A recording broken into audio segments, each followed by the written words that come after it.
In just 6 weeks, Hitler's army crushed France, the Netherlands, and Belgium using a new kind of warfare the world had never seen: Blitzkrieg. The first shell landed 50 meters to my right, kicking up a spray of mud and stone that stung my face. I dropped instinctively behind the concrete pillbox, my heart hammering against my ribs.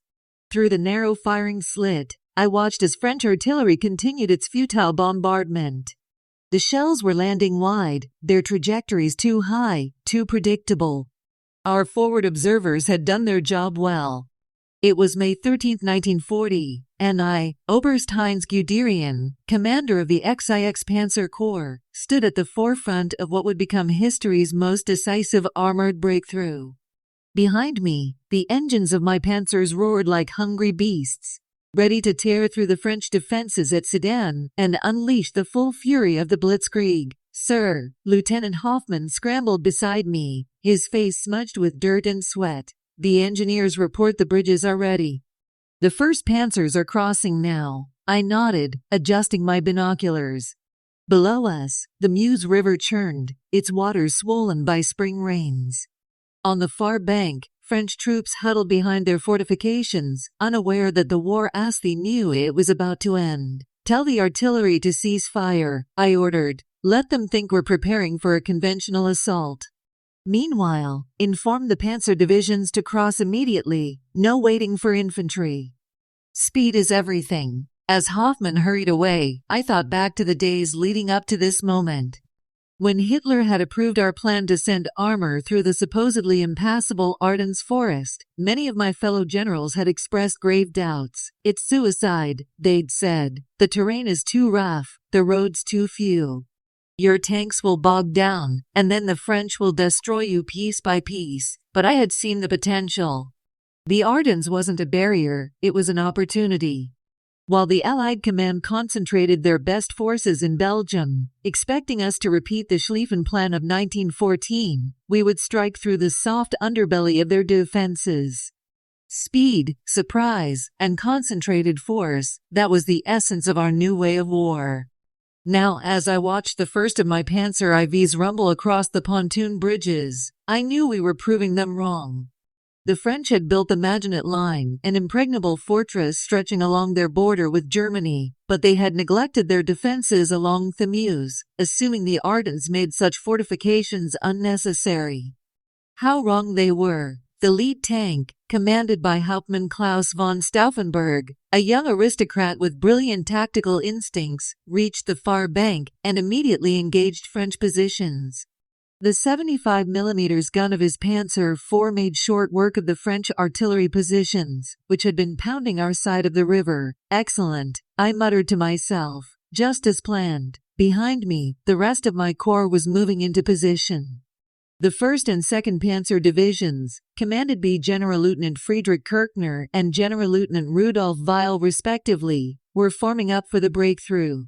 Their Panzer IIIs, with their 50mm guns, were perfect for dealing with enemy tanks, while the Panzer IVs with their 75mm main guns would handle fortifications and artillery. The air above us suddenly filled with the distinctive wail of Stuka dive bombers.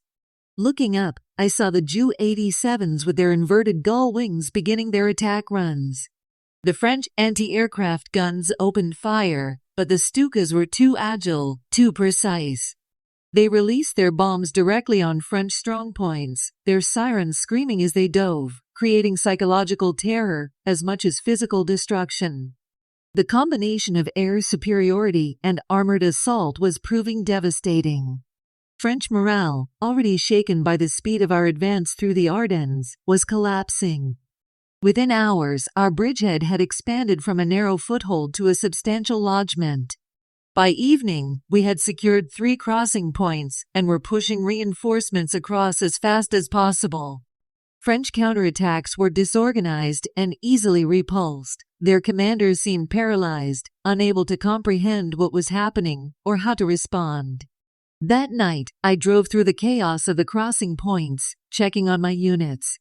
The engineers were working miracles, repairing bridges under fire and building new ones. The Panzer crews were exhausted but exhilarated, their tanks caked in mud but still operational. Colonel Guderian, a young lieutenant, saluted sharply as I approached his position. The 10th Panzer Division has crossed and is advancing toward Montmedy. They report light resistance. Good, I replied. Tell them to keep moving. No stopping, no consolidating positions. We must maintain the momentum. As I continued my inspection, I couldn't help but feel a sense of awe at what we were accomplishing. The French had more tanks than we did, better artillery, and the advantage of defending their own territory. Yet their command structure was rigid, their tactics outdated, their communications inadequate. They were fighting the last war while we were fighting the next one. The next morning, I received a call from General Erich von Manstein, commander of Army Group A. Guderian, what is your situation? He asked. We have established a firm bridgehead, sir, I reported. The French are attempting to organize a defense, but they're too little, too late. My panzers are already 20 kilometers inland. Excellent, Manstein said. Keep pushing. The higher command is concerned about your advance. They want you to wait for the infantry. I gritted my teeth. This was the constant struggle between those who understood the revolutionary nature of armored warfare and those who still thought in terms of World War I tactics. With respect, sir, if we wait for the infantry, the French will have time to regroup and establish new defensive lines. We must exploit our advantage now, while they're still reeling. There was a pause on the other end. I'll convey your message to OKH, Manstein finally said, but be prepared to slow down if ordered. I understand. Sir, I replied, though I had no intention of obeying such an order if it came. The Blitzkrieg depended on maintaining momentum, and I wasn't about to let bureaucratic caution throw away our hard-won advantage. That afternoon, our advance continued, encountering increasingly desperate French resistance. Near the town of Sedan, we ran into elements of the 3rd Division Motorici, equipped with the excellent Somua S-35 tanks. For a time, the battle hung in the balance, with French tanks proving superior to our Panzer IIIs in armor and firepower. But then our Panzer IVs arrived, their 75mm guns able to penetrate the Somua's armor from longer range. The tide turned, and by evening, we had captured Sedan and pushed the French back. The tank battle had cost us several panzers, but we had destroyed twice as many enemy tanks and taken hundreds of prisoners. As dusk fell, I stood on a hill overlooking the battlefield, watching as my units consolidated their gains. The moon was full, casting an eerie silver light on the scene of destruction. Burning tanks dotted the landscape, their black smoke rising against the darkening sky. In the distance, I could hear the cries of wounded men, both German and French. A young officer approached me. Sir, we've captured a French colonel. He wishes to speak with you. I nodded and followed the officer to a makeshift aid station where the French officer was being treated. He was in his 50s, with a graying mustache and a weary expression. As I approached, he looked up with surprising defiance. So you're the famous Guderian, he said in German, his voice raspy. I have read about you in our intelligence reports. They say you believe tanks should fight alone, without infantry or artillery. I believe tanks should be used as a decisive weapon, not as support for infantry, I replied. There's a difference. The French colonel smiled grimly. And how long do you think this new way of fighting will work against a determined enemy? When we regroup, when we bring up our reserves. You won't get the chance, I interrupted. By the time you organize your defenses, my panzers will be behind them, cutting your lines of supply and communication. The colonel's face hardened. You are arrogant, just like your Führer. Perhaps, I conceded, but arrogance doesn't change the facts. Your army is broken. Your government is in disarray. Paris has already been declared an open city. The colonel looked away, his composure finally breaking. What will happen to us? That depends on your government, I said. For now, you will be treated as prisoners of war. But if your country continues to resist, the suffering will only increase. As I left the aid station, I couldn't help but feel a pang of pity for the French. They were brave soldiers, fighting for their country, but their leadership had failed them. They had prepared for the wrong war, built fortifications against the last threat, and were now paying the price. The next day, May 15th, brought surprising news. The British Expeditionary Force, which had been advancing into Belgium to meet our main attack, was now in full retreat. The French command had finally realized what was happening and was trying to pull back their best units to stop our breakthrough, but it was too little too late. By May 16th, my panzers had reached the town of Laon, putting us within striking distance of Paris. The French government had abandoned the capital and was fleeing south, while military command had collapsed into chaos. That evening, I received a direct order from Hitler himself, conveyed through General Franz Halder. Panzer Group Kleist is to halt its advance immediately. The order read, "No further movement without express permission from OKH." I stared at the message in disbelief. After all we had accomplished, after the momentum we had built, they wanted us to stop? It was madness. If we paused now, the French would have time to establish new defensive lines, and the advantage we had gained would be lost. Without hesitation, I picked up the phone and called General Uld von Kleist, my superior commander. "General," I said, "I must protest this order in the strongest terms. To halt now would be a strategic blunder of the first order." "Guderian, I understand your concerns," Kleist replied, "but the order comes from the highest authority. We must obey. General, with respect, this is not a matter of obedience, but of military necessity. If we stop now, we lose everything we've gained. The French are in disarray, they're retreating in panic. If we continue our advance, we can cut off their entire army in Belgium and force a decisive victory." There was a long silence on the other end.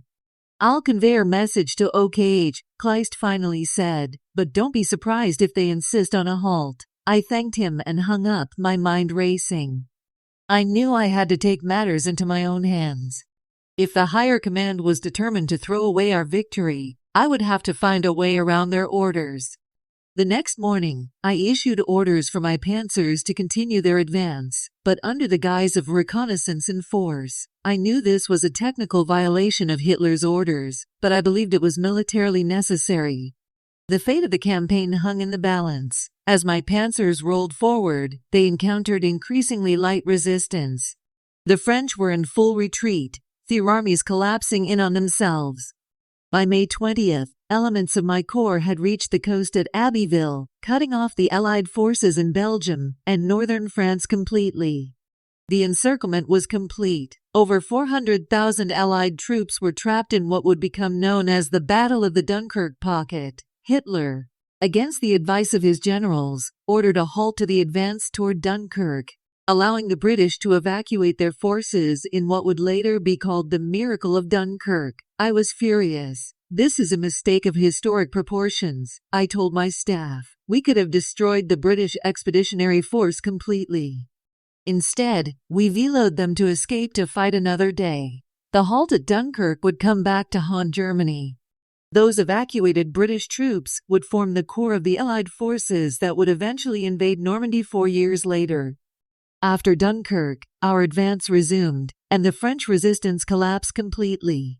On June 10th, Italy declared war on France, opening another front. On June 14th, German troops marched into Paris, which had been declared an open city. On June 22nd, France signed an armistice in the same railway carriage where Germany had signed the armistice ending World War I. The campaign was over. In just 6 weeks, Germany had defeated France, a nation that had been considered one of the world's great powers. The cost to Germany had been relatively light, around 163,000 casualties, compared to over 360,000 for the French and their allies. But the true cost would be measured in the years to come. As I stood in the ruins of a French chateau that had been converted into a temporary headquarters, I couldn't help but feel a sense of both triumph and foreboding. We had achieved a victory that would go down in military history, but I knew that the war was far from over. Britain, though defeated at Dunkirk, remained defiant. And in the east, the Soviet Union, our nominal ally, was building up its forces along our border. The Blitzkrieg had proven its effectiveness, but it had also created its own problems. Our rapid advance had stretched our supply lines to the breaking point. We had captured vast quantities of equipment but lacked the infrastructure to maintain it. And our success had given Hitler and the High Command unrealistic expectations about future campaigns. As I looked at the map of Europe, I wondered what the future held. We had conquered France, but could we conquer Britain? Could we defeat the Soviet Union? The answers to those questions would determine the fate of not just Germany, but of Europe itself. One thing was certain, the world had changed. The Blitzkrieg had revolutionized warfare, making the static, attritional battles of World War I obsolete. Speed, surprise, and concentrated force were now the keys to victory. But as I would learn in the years to come, even the most revolutionary tactics have their limits. The Battle of France was just the beginning. The war would continue for years more, growing bloodier and more destructive with each passing day. And in the end, Germany would pay a price for its victories that would far outweigh any temporary gains. As I prepared to move my headquarters to the newly conquered French territories, I couldn't shake the feeling that we had won the battle, but might yet lose the war. The tide was turning, though none of us could see it clearly at that moment. The lightning through France had been brilliant, but it was only a prelude to the storm that was yet to come.